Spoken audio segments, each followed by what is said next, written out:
Hello everyone and welcome to my 10th album review on this channel. I've been doing some thinking. This is the 10th album review that I have done on this channel, which means it's an ongoing series at this point. This leads me to believe that this ongoing series of reviews needs a name. I have been doing a lot of thinking on this, and I think I've come up with a good one. I asked a friend about it, he seemed to agree. So from henceforth, this series of reviews that I do on this channel will be dubbed Headbang Heaven. With that in mind, allow me to welcome you to the 10th episode of Headbang Heaven. Today's review pitches me a bit of a curveball. How do I talk about the history of a band that really has no history? The subject of today's review is one such band.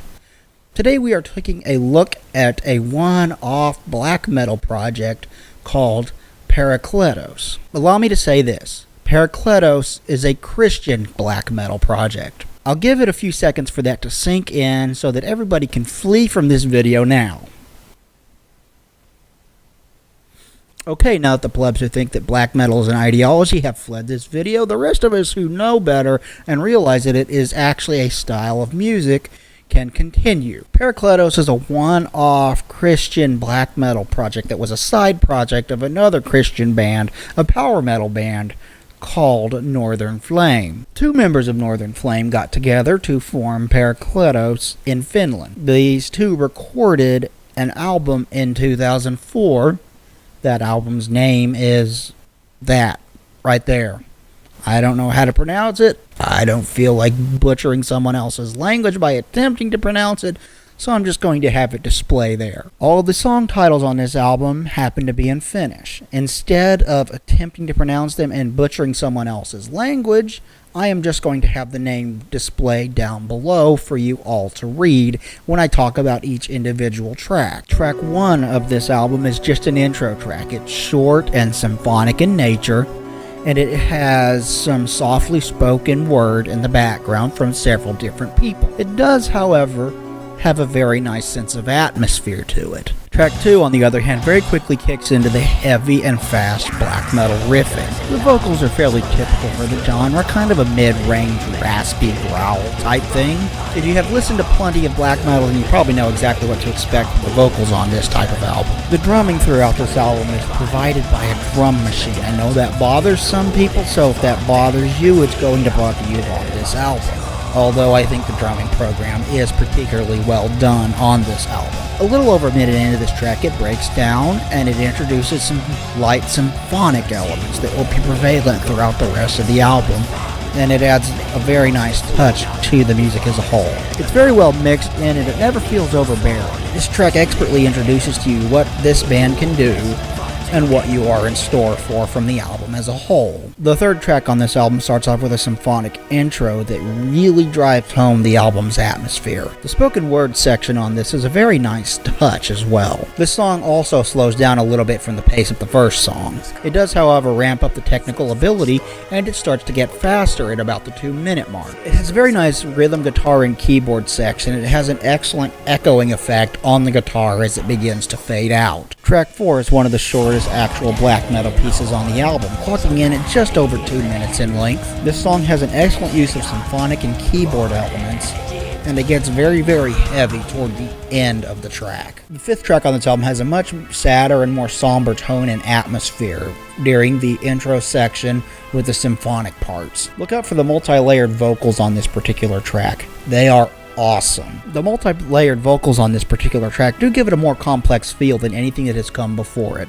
This track also has some great guitar work and some pretty darn good piano work as well. At about the halfway mark of this track, it gets softer and slower and a whole lot more somber once again. After this, it gradually builds back up, and the final moments of this song are probably the most complex on the album as a whole. Track 6 starts off with a little bit of acoustic guitar work before it kicks into the typical black metal riffing that you have come to expect from this album by this point. This is another song to feature some excellent guitar work, and the keyboard gets louder and more intense the deeper you get into this track. The 7th track on this album starts with another symphonic part that is very heavily atmospheric and has a very sad overtone to it. This is both the longest song on the album and the slowest black metal song on the album. This is also probably the saddest song on the album. The entire thing has a very sad and depressive atmosphere and overtone to it all, which, if you listen to a lot of black metal, you're probably used to, at least if you listen to projects like Leviathan. There is a beautiful acoustic passage about 4.5 minutes into this particular track. The 8th track on this album speeds things back up with a much less dire tone and atmosphere to it all. This track has a passage in it that is just black metal vocals and symphonic element, without any guitar, bass, or drum, and it is awesome. At about 2 minutes and 15 seconds into this track, the keyboard elements as well as the symphonic elements start to get gradually more intense and more complex both. The symphonic parts continue to get more and more intense until about the 3-minute and 10-second mark. The final minute of this particular track ramps up the complexity on the guitar playing quite a bit. Track 9 starts off with an all-out black metal attack on your senses. It is awesome, and it is absolutely headbang worthy. This is probably the heaviest and fastest song on the album as a whole. About 1 minute and 45 seconds in, this has a very nice passage that combines acoustic guitar playing with electric guitar playing, and the vocals don't go away, but they definitely take a backseat to the guitars. Coming in at over 6 minutes in length, this is the second longest song on the album as a whole. This song ends on an awesome guitar-driven note. This is another one that continually gets more and more complex and heavy as it winds down and comes to a close. Track 10 starts off with some very nice acoustic strumming, and a second acoustic guitar comes in and plays layered notes over it. This track winds up being just an acoustic interlude and instrumental that connects the 9th track of this album with the final 2 tracks on it. The 11th track kicked things back into high gear by going back to the black metal style that is prevalent throughout most of this album. This particular track has a strong keyboard presence throughout it that really helps to drive home the atmosphere of the song. At about 1 minute and 45 seconds into this song, it has a very cool guitar-only passage. At about 2 minutes and 10 seconds into it, the keyboard comes back at full force. This song features some more very, very good guitar work. It eventually fades into acoustic guitar as the song itself fades out, which is a very, very nice touch. The 12th and final track on this album starts with symphonic string instruments. Behind that, you can hear the sound of the sea gently lapping up on the shore. It's quite beautiful and relaxing, to be honest. It features both soft acoustic playing and some spoken word, both of which are a very nice touch. As the song fades out, it features some beautiful Spanish guitar playing as well. As you listen to this album, you will notice that it flows beautifully from one track to the next, and a thought might occur to you that it is possible that this album could very well be a concept album. And you would be right. This is a concept album. I cannot say for certain what that concept is because I do not speak the language, but based on my research, I gather that it is most likely about the life of Jesus Christ. Technically, this album is very, very sound. Every instrument on it is extremely well played and put to very, very good use. It is exceptionally well constructed and crafted, and the musicianship on display is top-notch. I like the production on this album as well. It's a little bit dirty and a little bit rough around the edges, but that's perfect for black metal.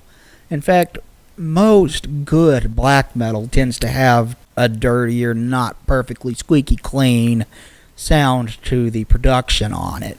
It's just kind of how the genre is. On this album, the production tends to give it a whole lot more atmosphere, so it really works in the album's favor that it's not perfectly produced. This album is an excellent first effort from these two, though I would not call it absolutely essential black metal. Unless you're the type that refuses to listen to any black metal that doesn't have anti-Christian lyrics, I find it hard to imagine somebody being displeased with what's presented on this album here. This is a very good slab of black metal. I wish these guys had made more than one album because there is so much to build on from here that these guys could potentially produce something that is absolutely must-have, something that is essential black metal. For now, we have one excellent album that the band could expand on to produce something that belongs in every black metal fan's collection, if they so choose to at some point in the future. Hey, I have done 9 of these reviews before.